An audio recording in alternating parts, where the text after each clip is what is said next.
ახალგაზრდობა არ იციან რა გაკეთა ნაციონალური მოძრაობის ხელისუფლების დროს. კი, რაღაც შეცდომები მართლა იყო, ხა უშეცდომო, არავინ არა, რაღაც ძიმე შეცდომებიც იყო.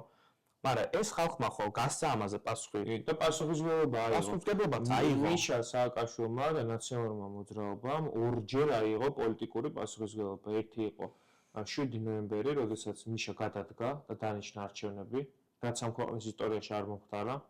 ყოველ დღე 7 ნოემბერი ხდებოდა რუსთაველის გამზირზე და ერთი პოლიციელი არ დაუკავებიათ. და მიშა პრეზიდენტობიდან გადადგა. ამიტომ ტოლობის ნიშნის დაყენება აქაც სამარცხვინო. და მეორე, როდესაც ქართულმა ხალხმა მიიღო გადაწყვეტილება, რომ ხელისუფლება უნდა შეცვლილიყო, რაც ზოგადად ხელისუფლების ცვლილება დემოკრატიულ გარემოში არის ძალიან ჯანსაღი.